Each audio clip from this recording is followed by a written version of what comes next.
कि हमारा छुट्टी नइखे मिलत बॉर्डर पाक से हो। हमारा छुट्टी नइखे मिलत बॉर्डर पाक से राखी भेज दी हो डाक से।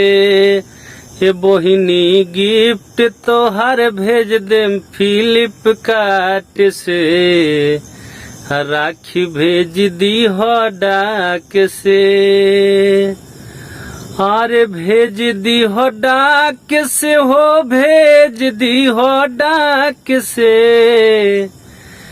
भेज दी हो डाक से हो, भेज दी हो डाक से।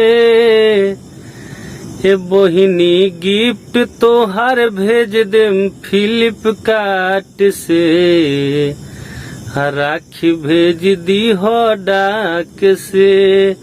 कि हमारा छुट्टी नइखे मिलत बॉर्डर पाक से राखी भेज दी हो डाक से। अरे ऐसे तो ढेरे त्योहार बाटे दुनिया में, रखिए से जिंदा बहिनी प्यार बाटे दुनिया में। ऐसे तो ढेरे त्योहार बाटे दुनिया में, रखिए से जिंदा बहिनी प्यार बाटे दुनिया में।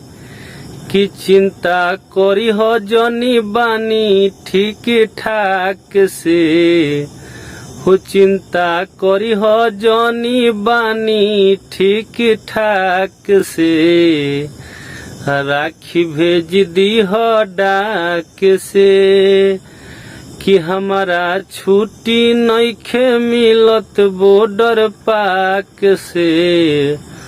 कि अब की छुट्टी नइखे मिलत बॉर्डर पाक से राखी भेज दी हो डाक से।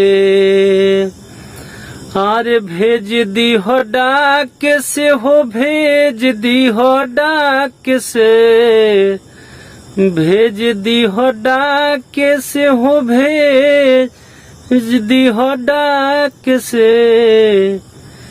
कि बहिनी गिफ्ट तोहर भेज देम फ्लिपकार्ट से। कि हमहू गिफ्ट तोहर भेज देम फ्लिपकार्ट से राखी भेज दी हो डाक से। कि हमारा छुट्टी नइखे मिलत बॉर्डर पाक से राखी भेज दी हो डाक से।